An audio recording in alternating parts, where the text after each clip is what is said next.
Welcome to Culture Hive Conversations, where we explore the stories of the human experience. I'm your host, St. Alan Austin, and today I'm having a conversation with Kevin. He's a DJ, photographer, and a history buff with a deep passion for understanding how the past shapes our present. Recently, Kevin had an opportunity to travel to Africa, and he's here to talk about his journey and share some insights. Kevin, how you doing tonight? Good, sir. How are you, Saint Alan? I'm doing so good, ready to dive into these stories. But first, I do want to, just so we can have a level playing field, tell the listeners a little bit about yourself and kind of, or your background and what sparked your interest in history and culture. So, probably the easiest way to say that is to go back to my days beginning at the old Shelby State Community College in Memphis. Hmm. Moving back to Memphis in 1992 and being on the cusp of starting college, I basically had to drive past the Lamar and Airways shopping center every day, that intersection specifically. And many of the Muslim brothers were there, selling the Final Call newspaper, selling fruit, etc. And so I began to buy those items and more specifically the Louis Farrakhan tapes. And so that's what began to open me up to this new world of consciousness. And then when the movie Malcolm X debuted in November of 1992, that really just burst the doors open and opened me up to a whole new world that, of course, I wasn't even aware existed before then. So things just went from there, accumulating a lot of books, documentaries, of course, talking to old heads about what came before me, and building those amino acids, essentially those building blocks, and creating some strong intellectual protein from there. And it just hasn't stopped. Yeah. And I know you like to travel a lot too and experience different cultures. Everywhere you go, you want to dive deep into whatever the culture is in that area. Tell me about some of the places, like what cities or towns have you gone to in the States where you've gotten to experience something different about our culture based on that place? There are many places close to here. There's Birmingham. Hmm. Of course, it's not just the Civil Rights Museum that's there, even though that's very, very important. There's also the 16th Street Baptist Church right across the street from there. Of course, there's Kelly Ingram Park, which is right there at that same intersection where Bull Connor sicked the dogs on all of the little black girls and boys, and we all remember the black and white images that stem from that. But there's also the bus terminal that's there, excuse me, where different black people were harassed, freedom riders specifically, during that time period. But you can also go off the beaten path and find Fred Shuttlesworth's home, which is right next door to his church. And it's actually weird getting there if you're trying to follow your map. When you get to those last couple of streets, you're probably not going to find it, so you may have to kind of experiment, keep driving around a little bit like I did to find it. But, excuse me, once you find it, you can see where the parsonage is, the house, of course, where Fred Shuttlesworth and his family lived, which is right adjacent to the church. And so since that bomb went off essentially in the little small parking area in between the church and the parsonage, both structures were heavily damaged. So you can look at the old black and white photos of that and compare those to the completely rebuilt structures that are there now, and you can visualize, the contrast there. So there's that, and there is, I think it's Vulcan Hill, but there's a TV station on the top of a hill there that would be South Birmingham, and so you can find your way, drive through a lot of wiggly roads, winding roads, up higher and higher to get up to this superior elevation where if you're a photographer, you can take fantastic cityscape panoramic type photos. So, and another thing about Birmingham is you learn about the four H's when you're there. There's Hoover and I can't think of all of them, but there's like four suburbs basically which are known to be highly racist. So you have to be very careful if you're going to go into those suburbs. So there are many aspects of Birmingham that don't readily meet the eye. But anyway, that's just one place where you can dig and learn a whole lot more. So there, you can go out to different places out west, New Mexico, San Francisco, Arizona. Of course, went to the Grand Canyon because I was driving from San Francisco back to Memphis and going through Arizona. I ended up seeing that I was only like an hour as you're coming along I-40 from west to east. When you're going through, I think it's Williams, Arizona, that area. You would basically detour going north and drive about an hour in the elevation, maybe 6,000-7,000 feet, above sea level. But once you get up there, you're at the Grand Canyon and you just have this spectacular vista, up there. Yeah. So, of course, there's a lot of Native American heritage in the area with the reservations and so forth. And as we know, after slavery ended, some of those reservations, black people ultimately found our way into. And, of course, the Buffalo Soldiers were patrolmen, if you want to say, in charting out the West out there. And also, we may remember Lewis and Clark. Lewis and Clark, a little-known story, is that they actually had a black slave servant, whatever you want to call him, named York with them. And York was largely responsible for keeping Lewis and Clark alive because, of course, when Lewis and Clark, so after the Louisiana Purchase, of course, happened, I think it was like $15 million or whatever it was, a really, really cheap amount. In the early 1800s, the United States landmass effectively doubled, but the United States government didn't really know all of what was out there. So Lewis and Clark were, of course, commandeered, commissioned to explore out there, and they brought York with them. Of course, he was essentially their slave, but because of his woolly hair, the Native Americans, when they saw York, they almost equated him to the buffalo, because of having that same dark, woolly, curly hair. So they didn't mess with Lewis and Clark, although they could have killed them many times.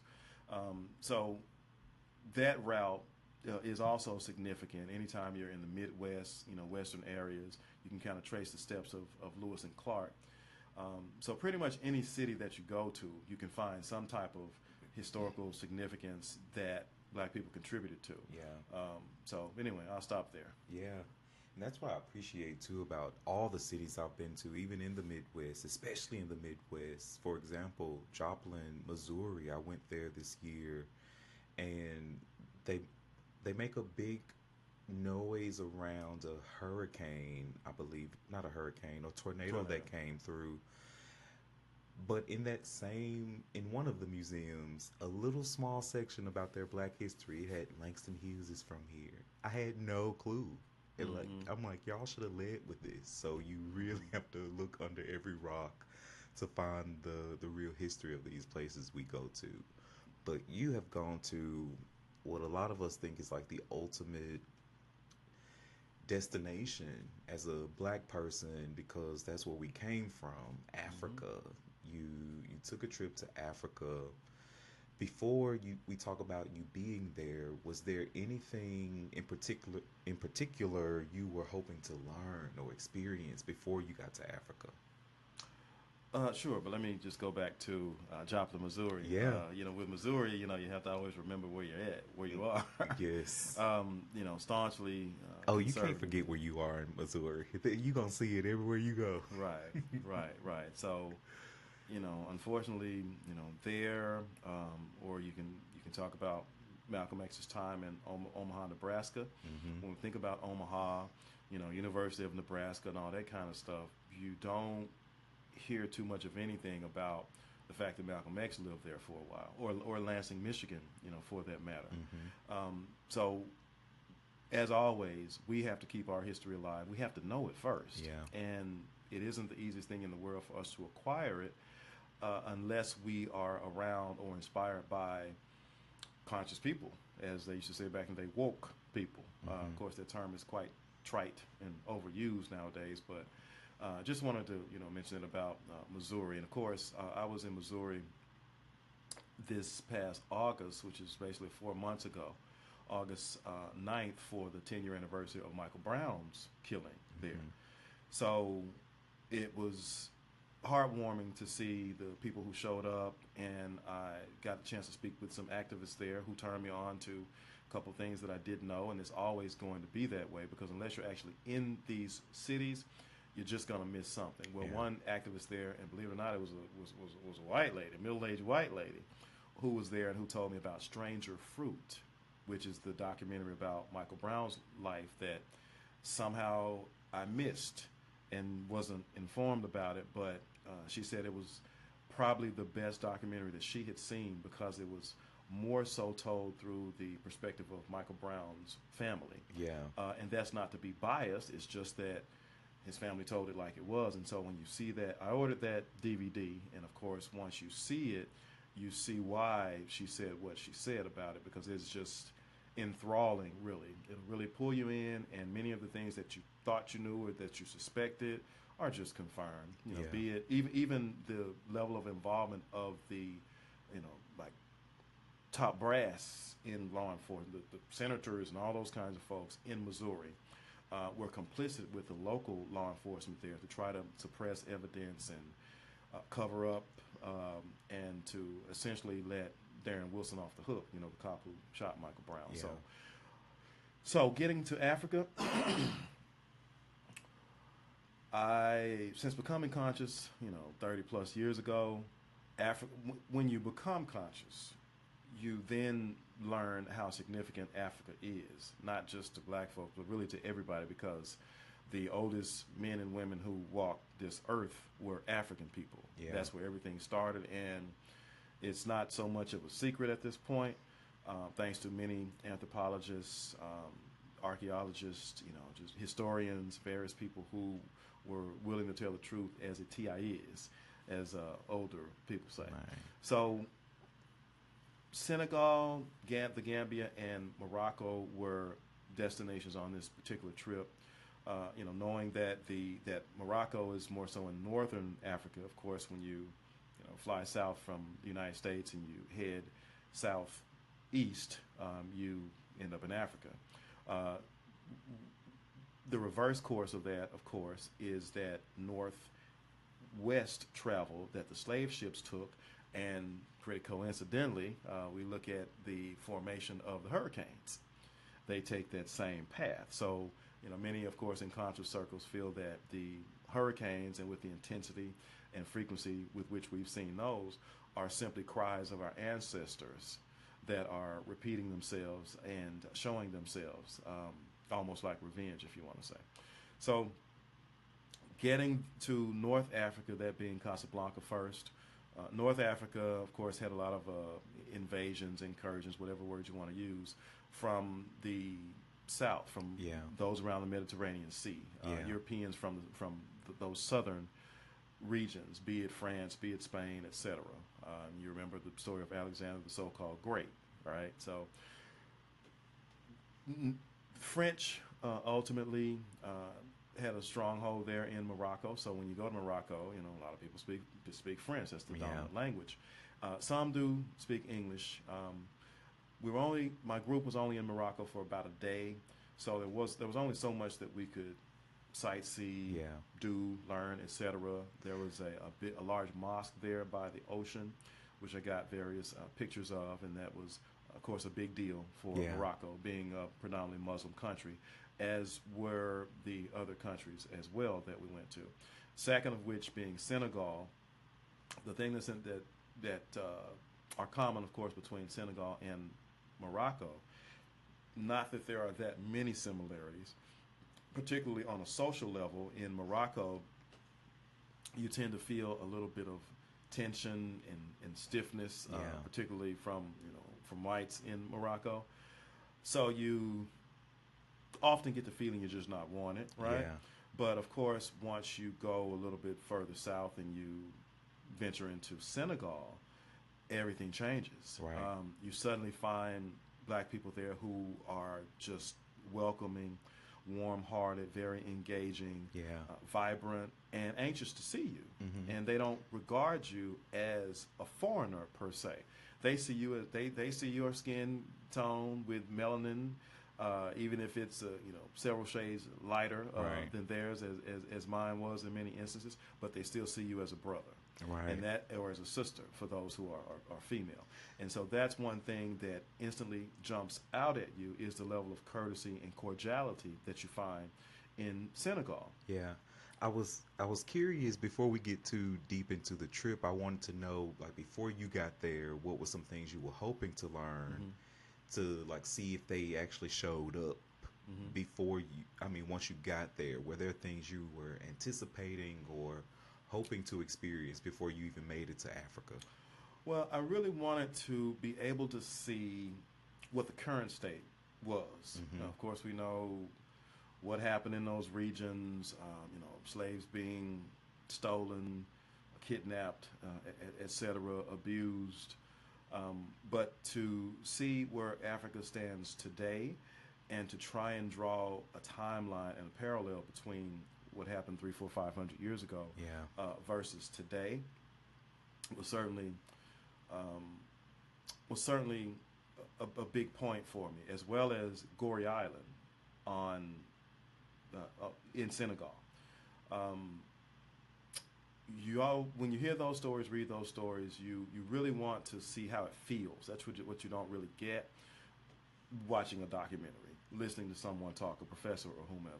You don't get that sensory experience, that tactile experience, that subcutaneous experience that just gets deep in your bones, until you're there. Yeah. And when you're there, it all comes full circle for you. So I wanted to know what that would feel like on Goree Island, particularly getting to that door of no return. And just knowing that time would stop, really, once you get to that door of no return, because the weight of everything that happened there is just kind of overwhelming. Yeah. So that's one thing. And in the Gambia, of course, that's where we would be able to see Jufere, the village where Kunta Kinte was abducted. Mm-hmm. And that more than filled the bill. Yeah. So I don't know if it's time to get into Nope. that yet, but that No. whole aura of being where Alex Haley really Yeah. traveled back to and found his roots. Yeah. You want to be able to stand on that same soil and get a sense of what Alex Haley felt. Yeah. So we were able to do that Yeah. many times over. We were there for several hours at Jufere. So that I can say was different from some other places in that you really did feel like it was a watershed moment where you got the most out of your time there. Yeah. Versus some other places we went to. Well, let me back up. There was a museum there, of course, at Jufere, and we were kind of rushed through that. Mm-hmm. But that was really the only area in the Jufere village where we were rushed through it, right? So the other areas, such as going out to Kunta Kinte Island, which was named that after the island had been known as James Island. That was one place, but Jufere, the museum, we didn't really have enough time to fully absorb that. But the rest of that area was just remarkable. So Okay. I'll hold up there and see if you have another question before we get that deep. Yeah, into I it. got a lot of questions. So Go right. I got you. I got you. All right. So we talked about, like, before getting to Africa.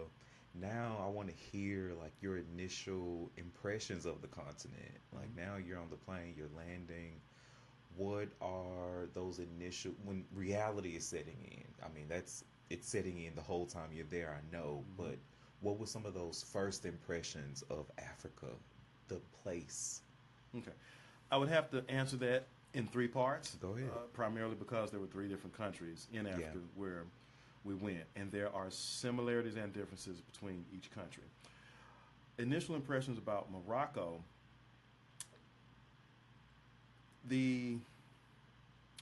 It wasn't as warm, inviting. And all. The thing about Morocco is that when you touch down, you realize, hey, I'm in the motherland. So it isn't so much a social experience per se except for the fact that I traveled with a group, and we all probably had those same emotions, feelings, impressions, etc.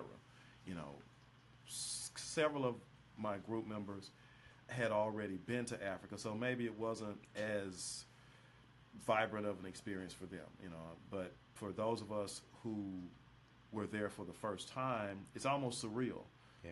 to, especially for anybody who has wanted to go to Africa for a long time. You know, you finally get there and it's like, hey, this is like the top of Mount Everest. You know, I've been climbing for 30 years, but hey, now I'm here. So you reach that zenith, that peak, and you look out and you just marvel in this place. So that was Morocco. Like I said, on the social level, it wasn't the most invigorating experience there, but really just to know that you're finally in the motherland. That's the high point there, you know, about Morocco. And again, we weren't there as a group for that many hours, so but we did get a chance to see quite a bit with our, you know, taxi/tour guides and find souvenirs and, you know, that kind of thing. Yeah. So that was, you know, Morocco. So Now, Morocco is, I know they're a French speaking country. right. Was there a lot of, or any kind of challenges when it comes? I know you weren't there that long, but I'm sure you had to communicate with people. Mm-hmm. Were there any barriers there, or did you find the native people would speak to you in English versus you trying to decode a language that you don't speak well? Well, funny you should say that. I did have 3 years of French in high school, so, you know, of course, when you don't use it, you lose it. I But know. there were many times where I could, you know, get through a conversation. Of course, you know, in the moment you know, bonjour, monsieur, you know, and you start, you know, rolling a little bit with it. You know, they ask you if you speak French, and so, you know, je parle français un peu, you know, meaning I speak French a little bit. Yeah. But there are some things you can kind of figure out. Of course, poulet, you know, means chicken in French, and I'm sure you see that a lot. yeah, jambon is ham. Le man, you know, is hand, which is, of course, is where we get the term manual from. So different things kind of come back to you once you start getting in the flow of speaking French again. Of course, you know, au revoir is, you know, pretty standard for saying goodbye. Yeah. L'après-midi means afternoon. So, you know, different things kind of come back to you. One thing that does strike you, though, is you have to know the currencies, right? So you have to know about the CFAs, which is what they use over there and in Senegal. And it helps if you know the conversion rate, of course, beforehand. And I think the number was 60,000 CFAs is $100. So if you go to an ATM over there, which is what I did actually in Senegal at Gorée Island, then when you go to the ATM and you put your card in and all that, your cash will be dispensed in the currency of that land. So whereas on your bank statement back home, of course, you'll see $100 deduction. On that screen, you'll see, you know, 60,000 CFAs or 30,000 CFAs. So you kind of have to know, okay, if I want to deduct $100, I need to make this selection for 60,000 CFAs. So I did that once, and then one of my group members was having trouble with her card. She hadn't had any trouble with it the whole trip up to that point. So I happened to be right there as she was having trouble. She saw I had success, and so she asked me if, of course, I could deduct $100 for her so she could get souvenirs, etc. And then she would pay me back, you know, later, blah, blah, blah, blah. So I was like, sure, no problem. So I did that, and then I came back a third time to the ATM, and I'll tell you why in a moment. But I came back a third time, and whatever it was, I got up to my $500 daily limit. You know, trying to get these CFAs, because on Gorée Island, as it happened on mainland Senegal, as well as in the Gambia, these are bartering countries, very poor countries. And so I don't want to call them street peddlers, but just everyday people who are forced into a life of having to hustle and having to sell all kinds of products and goods, they're aggressive, but they're not rude aggressive, right? As what you would almost always see in Memphis, where basically transmitting from here, and in various other cities in America. Over there, when they come up to you, yeah, they, my brother, here, this is you, your size, your size, your size, so it's more entertaining and engaging than offensive to you, Yeah. right? So they walk up to you and they're trying to sell whatever they're trying to sell, and you can just see the intensity in them, but they aren't pushy to the point where you just want to flick them away like a fly swatter, right? Right. Like a fly swatter to a fly. Some of them will come up to you. You can tell them, no, that's okay. I'm fine. I've got one of those. I already bought one, whatever. 30 minutes later, the same person. And so what happens is, it's an island. It's a pretty small island. So these ferry rides, and I'm talking about Gorée Island in Senegal at this moment, just to be precise about it. The different people that live on the island, they see every ferry boat that comes. So they know there are tourists there. Those tourists may have some money to spend, and they are just looking for their chance, looking for their opportunity. And so my particular bon voyage, with my group, we were there probably about 4 hours.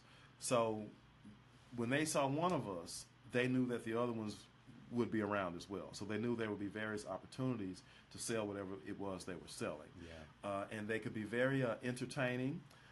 One thing one woman told me there was that there is no work. There is no work. So we have to sell. We have to sell. And it may have been this, I think that was the same lady who walked up to me and showed me this doll, which was about a foot tall. And this particular doll, I made this. She held it up to me. I made this. I made this with my hands. And so we have to work. There is no work. We have to sell. And so when you hear stories like that, if you have any kind of a heart, it's just going to break you down. Yeah. Especially if you have an identification with Africa even before you ever got there, right? So if you care about Africa, if you care about black people, then when they come up to you, it's more of an opportunity to engage with another African person. Yeah. Especially when they don't view you as a threat, they don't view you as a colonizer, they don't view you as an occupier, anything like that. They view you as a brother or a sister, and Yeah. that is something that speaks volumes. That's something that you. It's just hard to put that into words. I don't care Yeah. how articulate you are. These are your brothers and sisters, and this is probably as close to This is probably as close as I'm going to get to experiencing what Alex Haley felt. Yeah. Was that a part of if you had any culture shocks or surprises, was that you feel like that's a part of the culture shocks? If not, just I would like to hear any kind of culture shocks you might have encountered.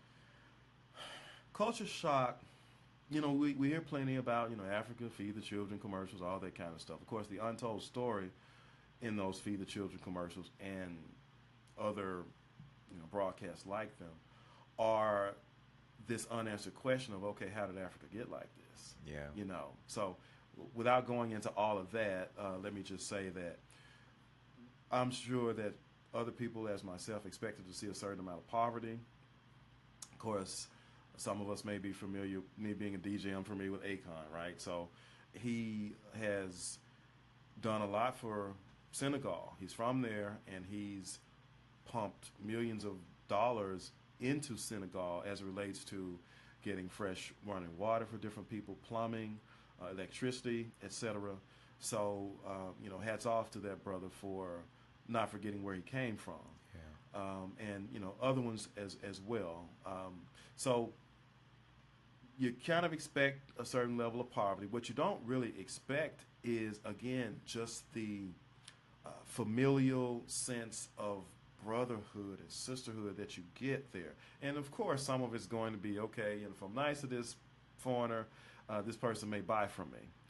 So you can't discount that or forget that.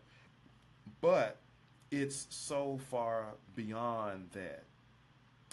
Because if that were, all it were, then as soon as you buy something, that person is gone Yeah. to the next customer. But you really don't get that sense there at all.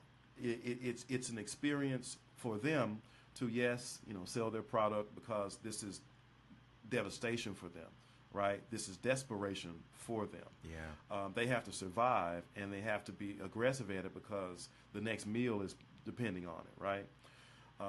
They're not worried about an iPhone 16. They're not worried about a Taylor Swift concert. They're not worried about who's going to win the Super Bowl. They're worried about surviving. And so really, when people don't have all these amenities in life, it keeps you focused on what's important. Yeah. Your life and your livelihood, your family, Yeah. being able to feed your family.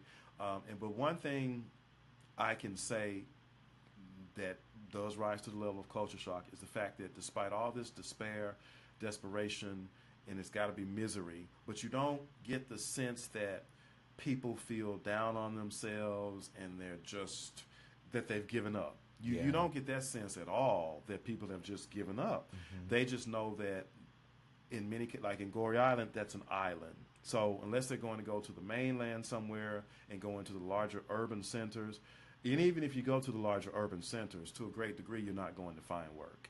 It's just what comes with it. Civil service jobs, maybe. I met a brother in the Gambia, and I've actually had a couple of conversations with him since then. And so, he explained to me that the civil service jobs over there, you only get paid once every 30 days, once a month, but it's not even $75 a month. It's not even $75 in a whole month. So everything is expensive. A lot of people don't even have a cell phone over there. And if they do, it's not going to be one of these newer iPhones. Yeah. It's just not even sensible to aspire to something like that, because, and people can look at something costing, $12, and somebody from the Gambia can tell you that's expensive. And then people from America, $12, it's just $12. But guess what? Anytime you don't have something, it's expensive. Yes. Right? Yes. So Africell is big over there in the cellular market, and there was another one I can't remember it right. Q something.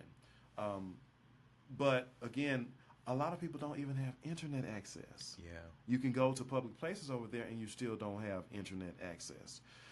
You basically have to buy a router for your home environment, but most people don't have that, right?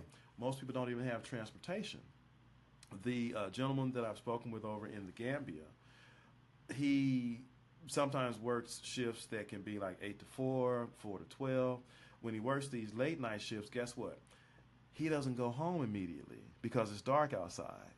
And so I can't remember what the distance was, but he would have to walk a little ways to get to the bus stop or what have you, so he just doesn't feel safe by himself. So he waits until it's light outside, and then he goes home, gets a couple of hours, and depending on when his next shift is, he comes on back to work or what have you. But he doesn't have a car, and that's very common over there. Now, that's one thing that will give you some culture shock also, is when you see all these different modes of transportation that you just don't see in America. Yeah. Donkey carts. A cart with a donkey pulling, whatever, some feed or some ice or whatever it may be. You just don't see those. And then you can see these little itty bitty little small trucks which really look like toys. Mm-hmm. So you see those. You see different little cars over there that you don't see elsewhere. In Senegal, I think it was Senegal, I remember seeing this little small Honda car, which was smaller than a Civic, but it wasn't something that was imported to or exported to America. Yeah. So you see a lot of those. And I know whatever cars, they work on those cars and will work and work and work on those cars, basically making them like you use them forever, because that's Right. the aim. Is, Right. One thing one of my group members pointed out was that specifically in the Gambia, there are these 90-something Mercedes, whatever it was, C class or whatever it was. But that is what a lot of those taxis were, and they all sounded the same. They sounded like these. So mentioning that, so yeah, there's all kinds of vehicles over there. Of course, they're old and have probably been worked on extensively. You don't see a lot of new vehicles over there. You do see some now. Yeah. You know, there was, Maserati truck, you may see here and there, or fairly new Range Rover here and there. But most of that stuff you don't really see, particularly when you go further away from the urban areas. Yeah. But you see just all kinds. So one video that I can share is one in the Gambia where we were at one of these outside mall areas, and not so much mall, I should be saying plaza, where you can find some of whatever you want. They've got it. There's somebody walking down the street selling it. It could be clothes, it could be jewelry, accessory. When I say jewelry, I don't mean pricey jewelry now. I'm talking about different bead necklaces, maybe some of the wooden carving type necklaces, things like that, and all kinds of odds and ends. But, there were people selling, fish at market outside. There were people selling these little stones, and I forgot the name of them. I didn't get one. I probably should have. But these stones that are supposed to have powers, special powers for healing, etc. Yeah. So whatever you want, it's out there. So in one particular instance in the Gambia, there was this store, like storefront, and it was small, as most of them are very, very small. And inside the store, there were several people, so it was kind of hot, kind of warm in there. But outside, there was the hot sun. So I was more or less standing in the vestibule of this particular store while some of my group members were in the store basically behind me. And directly in front of me was that hot sun, but there was also the street, whatever that street name was. And from that vantage point, I just held my cell phone stationary over my right shoulder so that the viewer, anybody, would be able to see the great wide variety of people and modes of transportation and products that are being sold. And it was just such a great snapshot, I felt, for really getting a sense of what the commerce and the hustle bustle was like right there in the Gambia. So those experiences can give you some culture shock and many others too. Oof. So I know you visited a lot of historical sites while you were there, or some historical sites. Mm-hmm. Which one, I think I know, had the biggest impact on you, and why? Like how was the impact?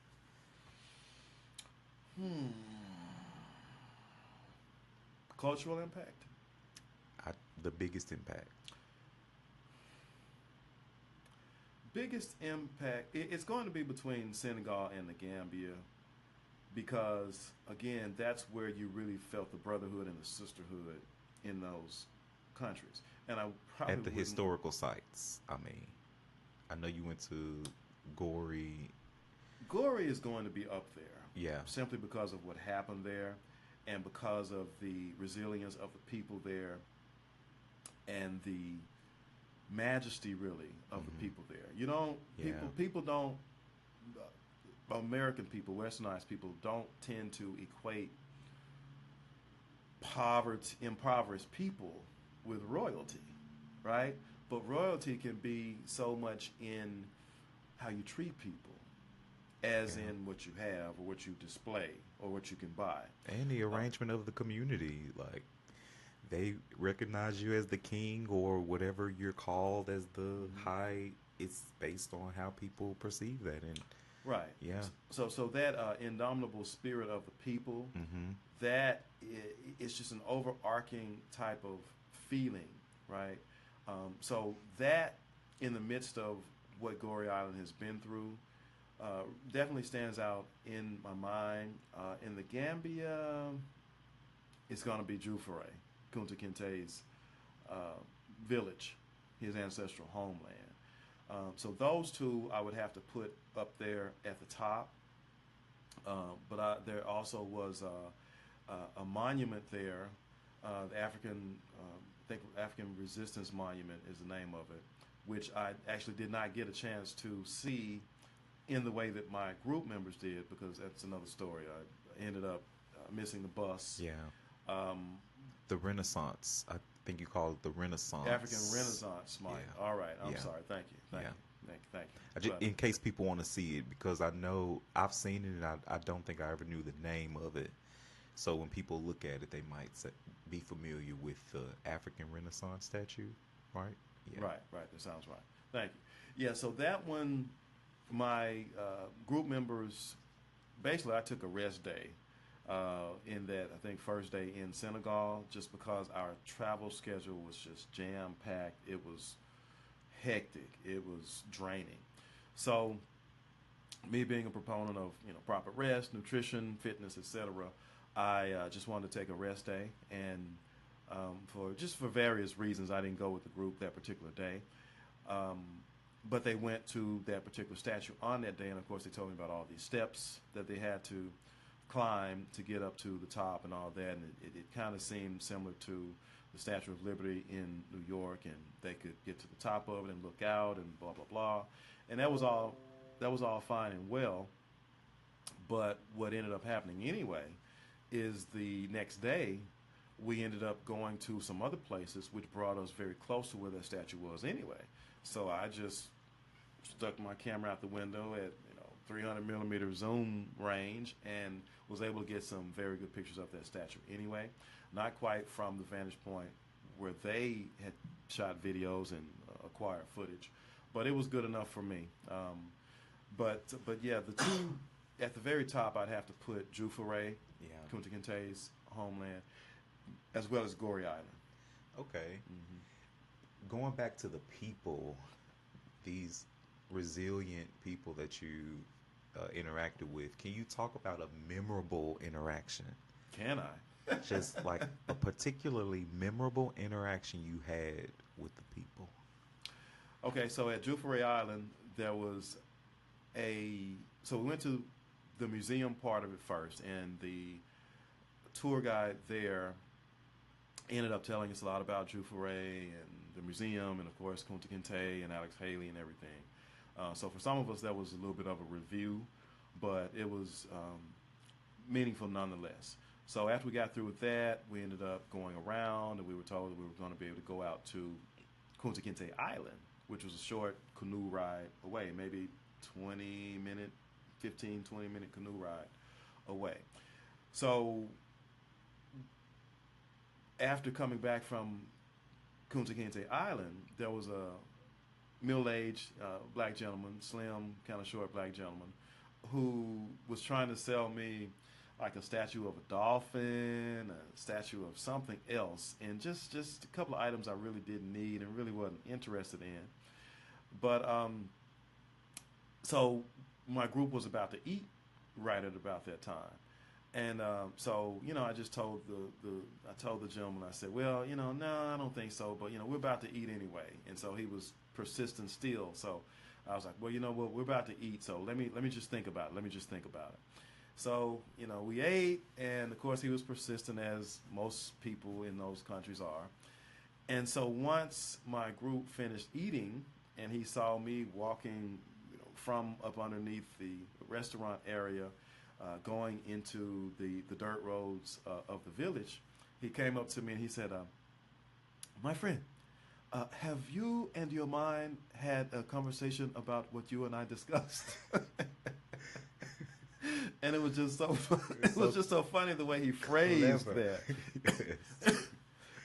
Excuse me. It was just so eloquent and moving and smooth.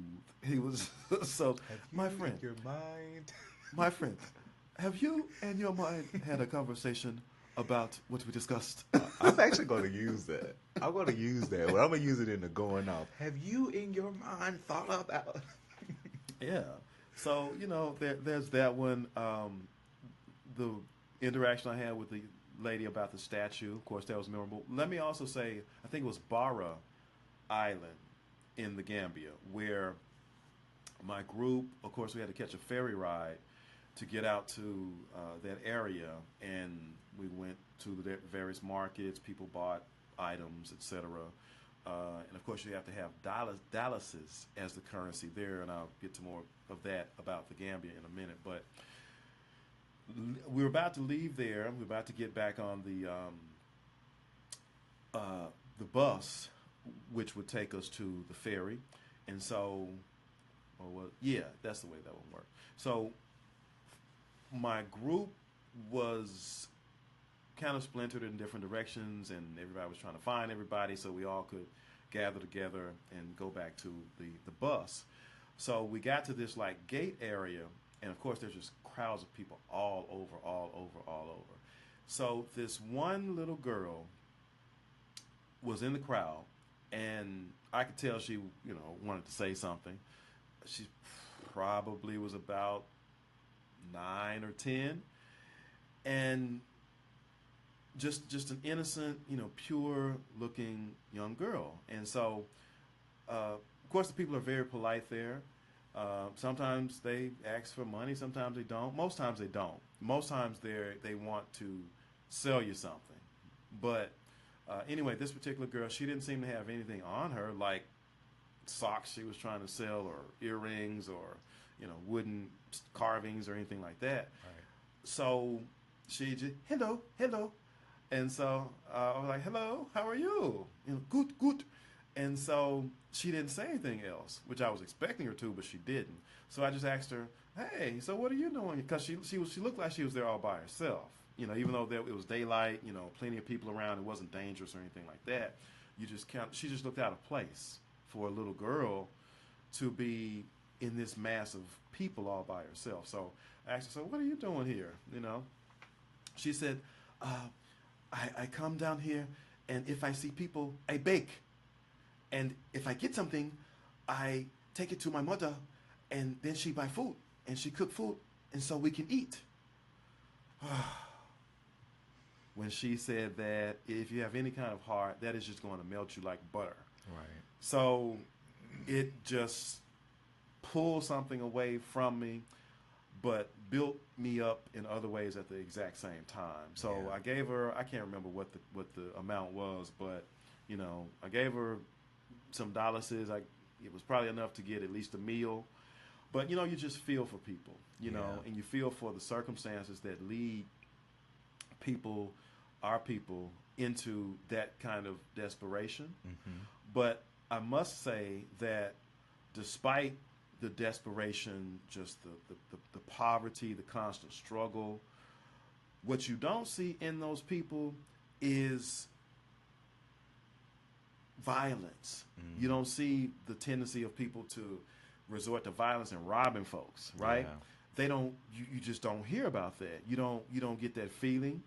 You don't get that sense.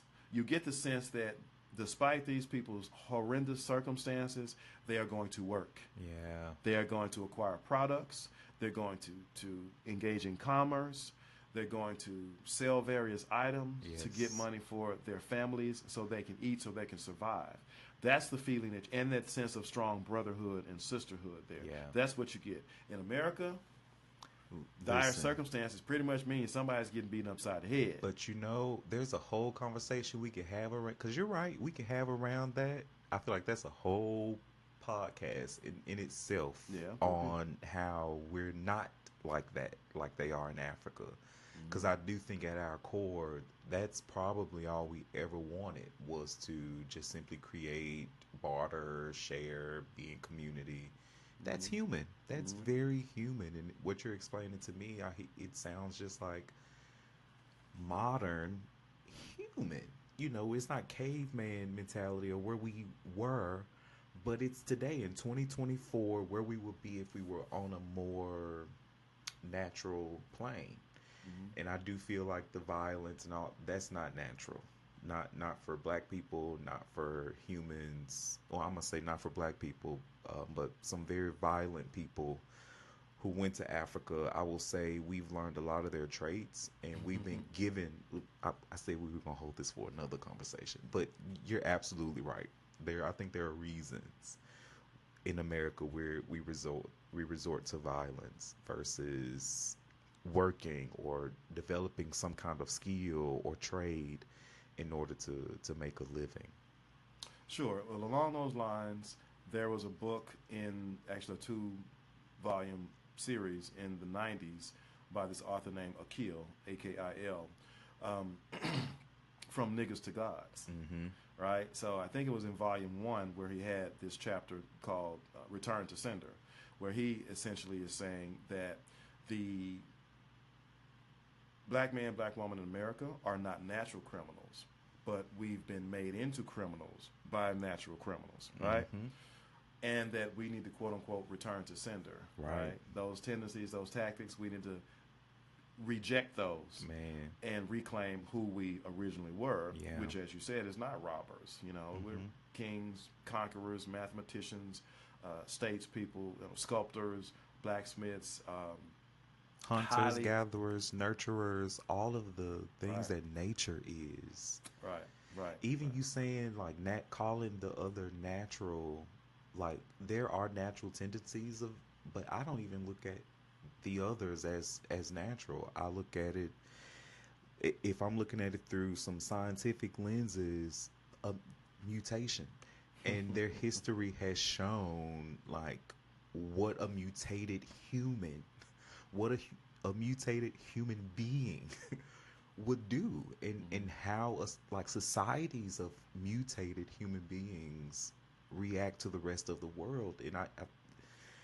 I've heard this before, but I heard myself say it first, where I'm like, it's like cancer. They're like Hmm. cancerous cells in human form, Hmm. and the body is the earth, and they have run through this earth and mutate. They've done what mutated things do. And of course, we've gotten some of those qualities because we've been in like captivity for how many years. Of course, we're going to learn a lot of your ways. And hearing you talk about Africa, there were so many times in my head, it's like, dang, it's just we have to, and we don't know how, but we have to see things or unsee things without this Western Lens, lens that we're prism. looking Yeah. through. And that's a really hard thing when that's all we know.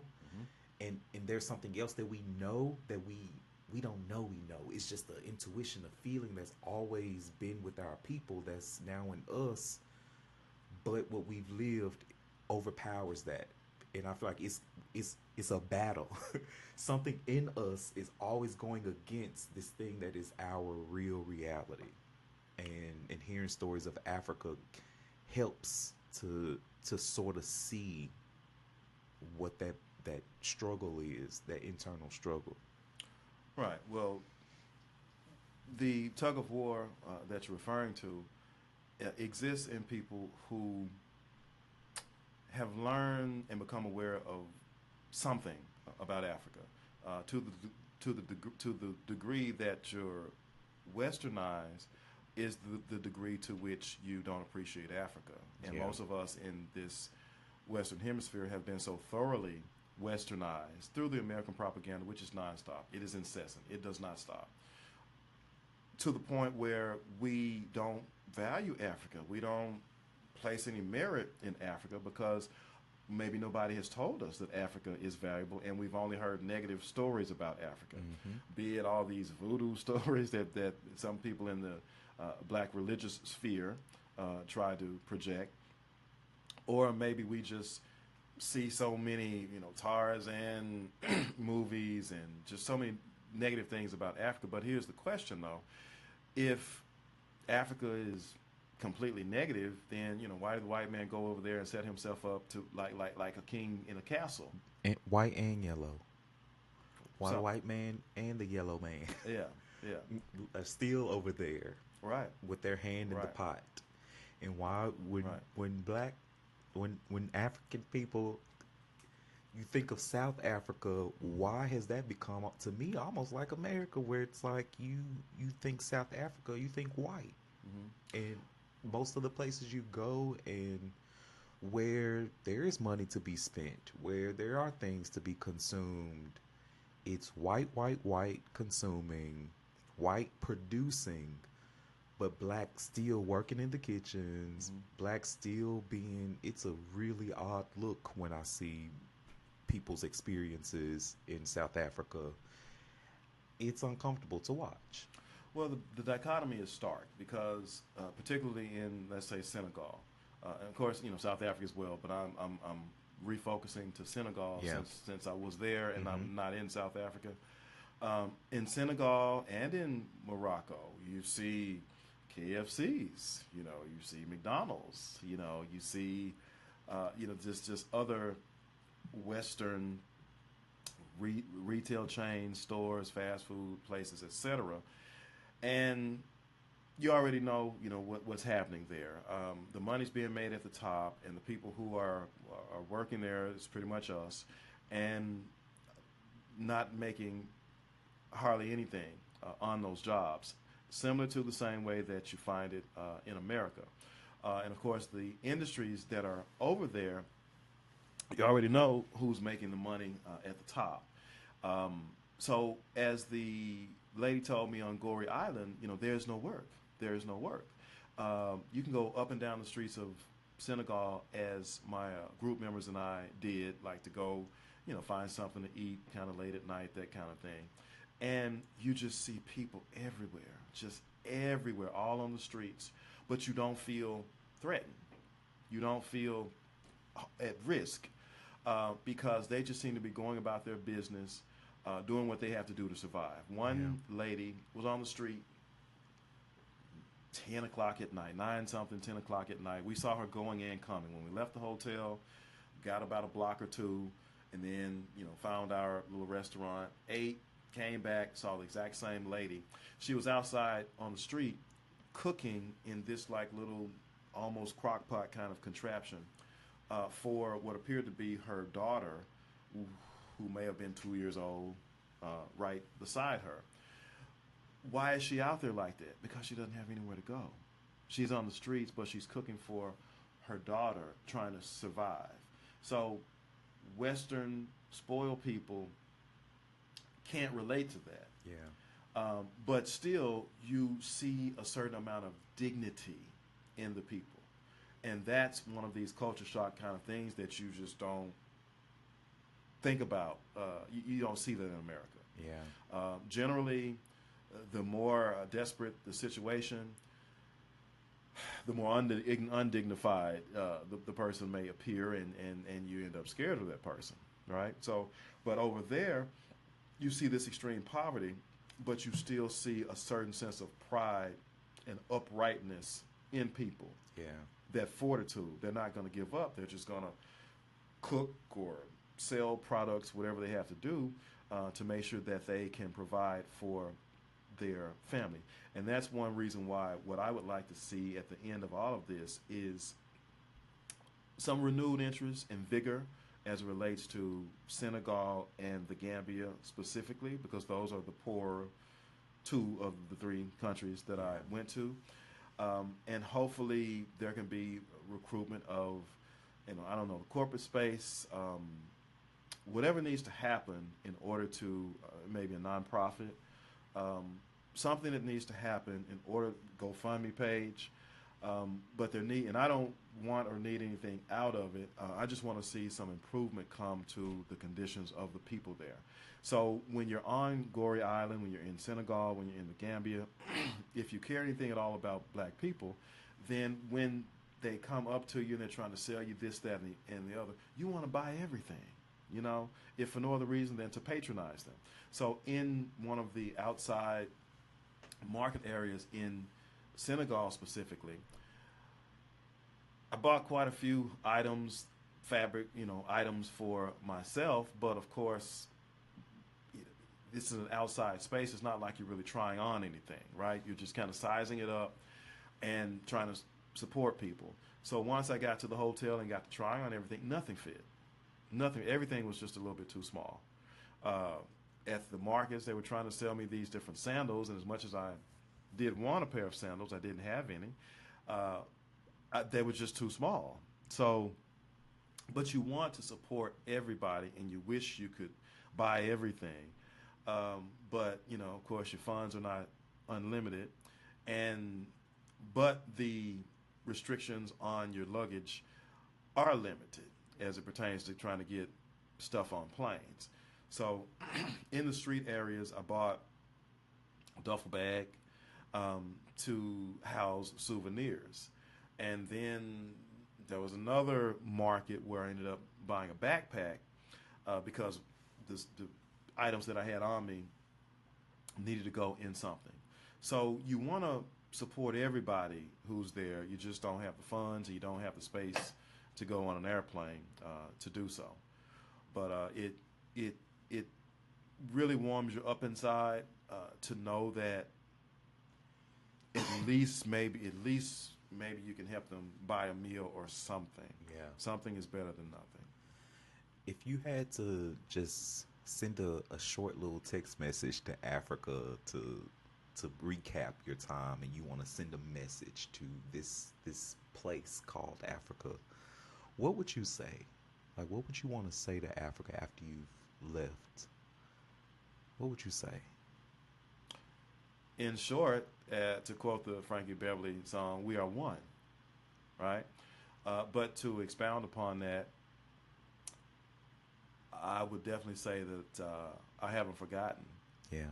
as many others here in America and in other areas of the transatlantic slave trade destinations would tell you. We haven't forgotten. We identify with our African brothers and sisters. We stand in solidarity with them. And we intend to do everything we can to try to improve conditions there and to try to bring acknowledgement, recognition, attention, funds, greater stability, hopefully industry, infrastructure, so many things that are needed there.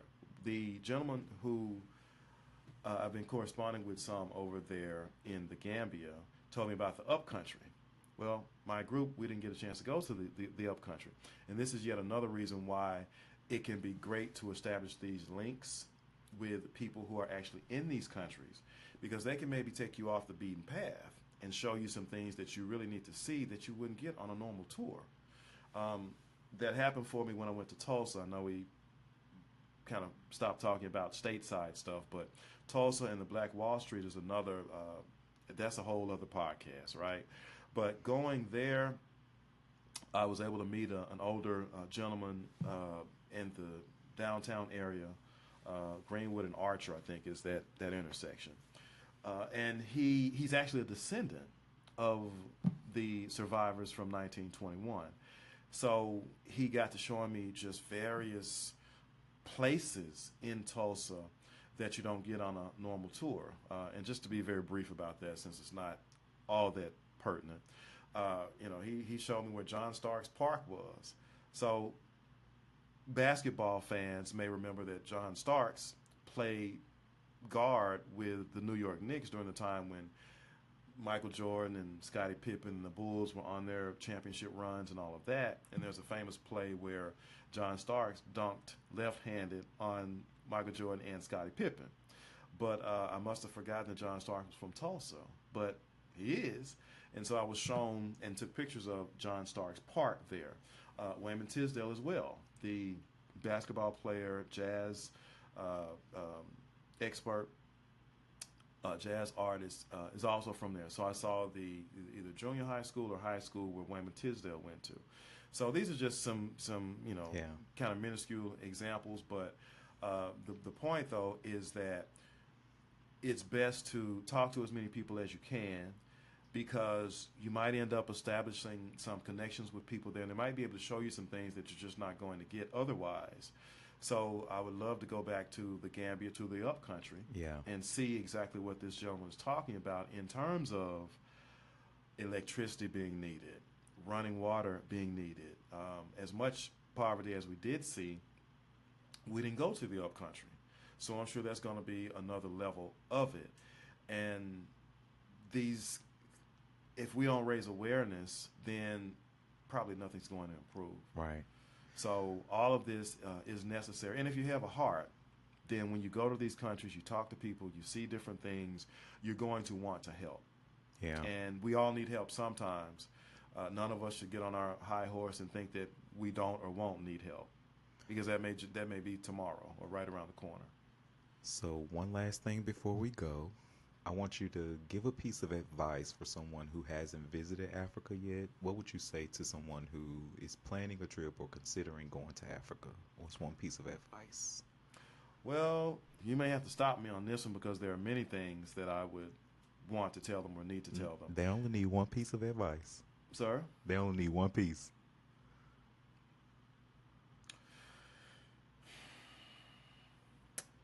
Make sure that you do as much reading, research as you can before you go, be it on the power requirements or power platforms over there, because you're not going to be able to use your stateside devices from the United States without a power converter. You can have an adapter, but all that's going to do is convert that destination country's plug type in the wall to the U.S. plug type, which I think is a type A. So for you to be able to have power over there, you need to research that. You need to know what the temperature is going to be over there. And it's going to be in Celsius. It's not going to be in Fahrenheit. So you need to know what you're looking at as far as that's concerned. If you're visiting more than one country, you're going to need to do all this different research in all these different areas for each country. You need to know something about the customs over there. You need to be humble and not go over there as an ugly American who's trying to get his or her way. So there are many things that you need to know if you're going as a group, which will be a little bit cheaper way for you to go versus you just buying a ticket for yourself. Right. Then you'll need to make sure everybody stays together. Make sure everybody doesn't wander off in different directions, because you may be detained for something. I was detained at just about every airport, pretty much every airport, because of my camera bag, being a professional photographer. And the reason why I brought that extra gear is because basically the leader of my group, before we ever left Memphis, was asking, well, we need someone to be a professional photographer. And so I was more or less volunteered for that. So there are just many, many, many things that you need to explore before you go over there. Okay.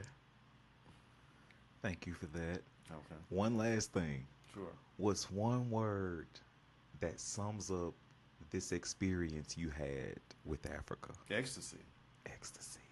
Ooh. Yeah. Ecstasy in reconnecting with Africa on a brotherhood, sisterhood level, on a social level, on so many different levels.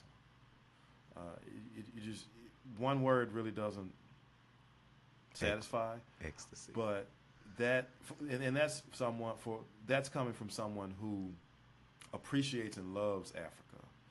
People, you get out of it to an extent what you have put into it in terms of what you have researched about Africa.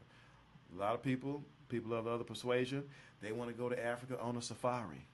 They want to see the giraffe, mosey on up to the Jeep and all that kind of stuff. Well, they don't have that cultural connection that somebody has who has melanin, and they were on the other side of it.